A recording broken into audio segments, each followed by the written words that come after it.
The Cowra breakout stands as a poignant reminder of World War II's impact on Australian soil, occurring at a remote POW camp and exposing the deep cultural divides between Japanese prisoners influenced by Bushido and their Australian captors adhering to Geneva Convention standards. Established in 1941, the camp held over 4,000 detainees by 1944, including Japanese, Italians, and others, with conditions verified as humane by the International Red Cross.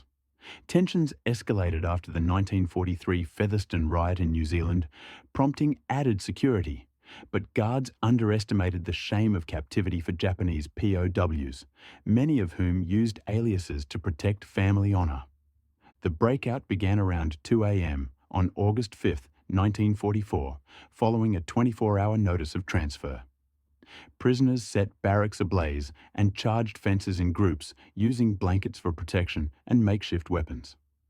Guards responded with gunfire, but 359 escaped initially. All were recaptured or dead within 10 days, with personal stories like the Weir siblings' peaceful encounters underscoring the prisoners' restraint toward civilians. Japanese losses reflected Bushido-driven self-harm, while Australian fatalities included Heroes, Hardy and Jones. An official inquiry confirmed premeditation and Geneva compliance, leading to tightened security nationwide. No civilian harm preserved community goodwill, though the event shocked Australia via media coverage. Post-war, Cowra became a symbol of healing.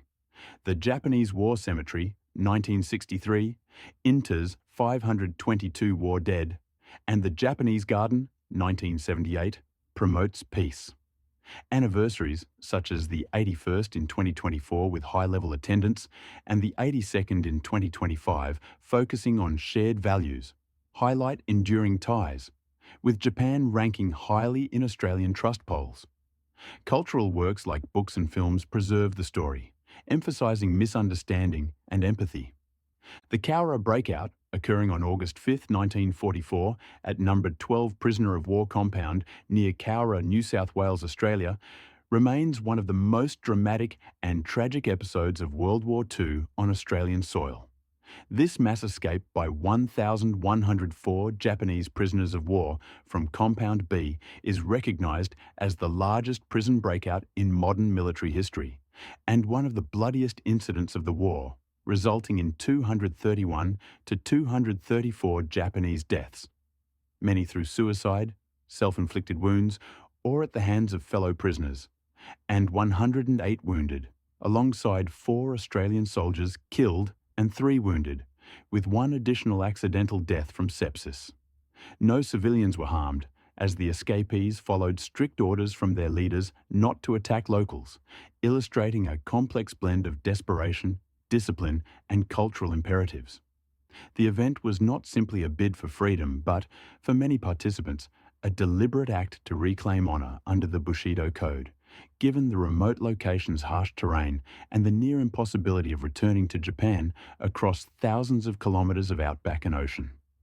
This incident highlighted profound cultural clashes between the Japanese POWs, who viewed surrender as profoundly shameful, and their Australian captors, who adhered to the Geneva Convention's standards for humane treatment. In the broader context of World War II, Australia interned over 18,000 Axis personnel, including 2,223 Japanese by mid-1944, 544 of whom were merchant seamen captured in theatres like the Indian Ocean, Southeast Asia and Southwest Pacific. 14,720 Italians, mostly from North Africa, and 1,585 Germans, along with smaller groups such as Albanians, Koreans, Taiwanese, Formosans, and Indonesian civilians detained at Dutch request. The Cowra camp, established in 1941 under an agreement with the British government and initially funded by Britain, was managed by the Australian Directorate of Prisoners of War and Internees, under the National Security Act 1939. Located at coordinates 33 degrees 48 minutes, 41 seconds south, 148 degrees, 42 minutes, 14 seconds east, about 314 kilometres west of Sydney. The site's rural isolation was chosen to minimize escape risks, surrounded by farmland that amplified prisoner despair but aided quick recapture. The camp's circular layout featured 4 compounds: A and C for Italians, B for Japanese non-commissioned officers and other ranks, and D for Japanese officers, Koreans, Taiwanese, and others. Security included 2.5-metre-high barbed wire fences, 6 watchtowers with searchlights, and guards from the 22nd Garrison Battalion, primarily older World War I veterans or those unfit for frontline duty, armed with older rifles and a few Vickers and Lewis machine guns. Conditions complied with the 1929 Geneva Convention, providing rice, fish, fresh produce, and recreational activities like baseball, verified by International Red Cross inspections. Photographs from July 1944 show Japanese POWs gardening, images used for Allied propaganda to demonstrate humane treatment. Yet relations were strained due to cultural misunderstandings. Japanese POWs, influenced by Bushido, a warrior code evolved into nationalist ideology by the 1930s, saw capture as dishonorable, often using aliases to spare family disgrace. This mindset made POWs rare among Japanese forces, who preferred death in battle, transforming the breakout into a perceived suicide mission amid the camp's isolation. Prior incidents heightened tensions. The February 1943 riot at Featherston Camp in New Zealand, where 48 Japanese died after refusing work and charging guards, prompted enhanced security at Cowra, including Vickers guns outside Compound B. Rumours of a mass escape at Cowra circulated 6 weeks before August 1944, but were dismissed, as guards like Sergeant Ashley Philip Joseph Cooper noted in oral histories that Italians were content, underestimating Japanese motivations. To die for the emperor was to reach heaven. This was the way the Japanese thought. The immediate trigger was a tip from a Korean informant, referred to as Matsumoto in some accounts, leading to the planned transfer of non-officers and NCOs to Hay Camp, 400 kilometres west, to address overcrowding. Notified on August 4th per Geneva rules, the prisoners in Compound B held a vote, with accounts from survivors like Marakuni Takahara and Masayoshi Yamada revealing hasty preparations and agreements to commit suicide if captured and avoid harming civilians. Oral histories from survivors like Teruo Murakami, the last known survivor who passed away in Japan on September 14, 2023, provide personal insights into the desperation and cultural motivations behind the event. The breakout unfolded rapidly around 2 a.m. on August 5th under frosty conditions. Hajime Toyoshima, Australia's first Japanese POW, captured after crashing his Zero fighter on Melville Island in February 1942, sounded an unauthorised bugle call, now an artefact at the Australian War Memorial, REL/04058, signalling the start. Prisoners shouted, "Banzai!" set fire to 20 barracks in Compound B for diversion, and charged the fences in 3 directions using blankets, coats, and baseball mitts for protection against barbed wire, and wielding improvised weapons like sharpened knives, nail-studded clubs, wire stilettos, and garroting cords. Guards opened fire with warning shots, but the confrontation was intense. Privates Benjamin Gower Hardy and Ralph Jones manned a Vickers machine gun, firing into the advancing prisoners until overwhelmed. Hardy disabled the gun by removing its bolt before both were killed, preventing its use against other guards. They were posthumously awarded the George Cross. Private Charles Henry Shepherd was stabbed to death during the initial assault, and Lieutenant Harry Doncaster was ambushed and killed during the manhunt. Volunteer Thomas Roy Hancock died from sepsis after an accidental shooting while deploying to protect infrastructure. Australian casualties totaled 4 killed in action and 3 wounded, plus Hancock's accidental death. On the Japanese side, 231 to 234 were killed, many through hanging, throat cutting, or by peers to avoid recapture, and 108 wounded, with many self-inflicted injuries. About 359 escaped into the countryside, hiding in scrub or approaching locals. Notably, School children Margaret and Bruce Weir encountered escapees at their farmhouse. Their mother provided tea and scones, and the men left peacefully. Bruce later found a motionless escapee while rabbit hunting but reported it in the evening. The leader's directive not to harm civilians was followed, resulting in no civilian injuries or property damage, though the event disrupted rural life with searches protecting railways and bridges. A massive manhunt involving military, police and civilians recaptured all survivors within 10 days, with escapees often committing suicide upon sighting searches. The Australian government launched a military court of inquiry, with findings presented to Parliament by Prime Minister John Curtin on September 8, 1944. It concluded that camp conditions met Geneva standards, no prior complaints were lodged, the breakout was premeditated, and guards' actions prevented greater losses. Security was tightened nationwide, Japanese prisoners dispersed, and guards' leaves cancelled for weeks.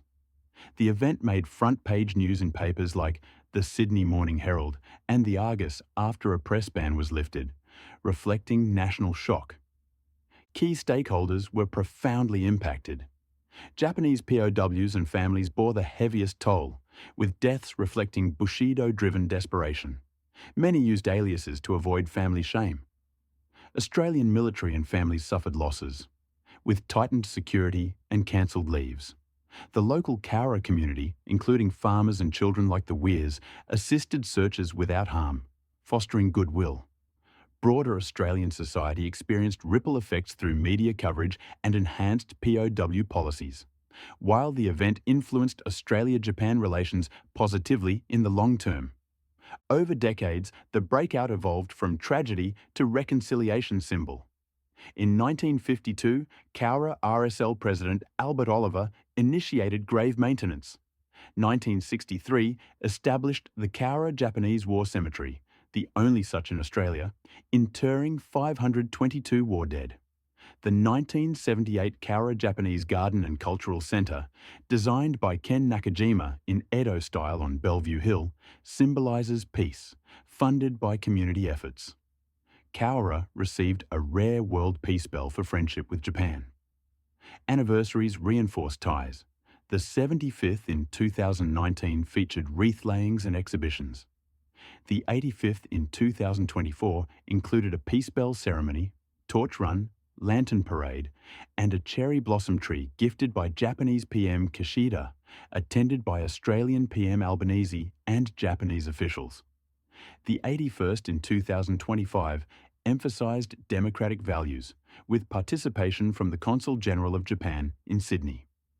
Recent ex-posts highlight ongoing remembrance, such as commemorations and reflections on the event's legacy.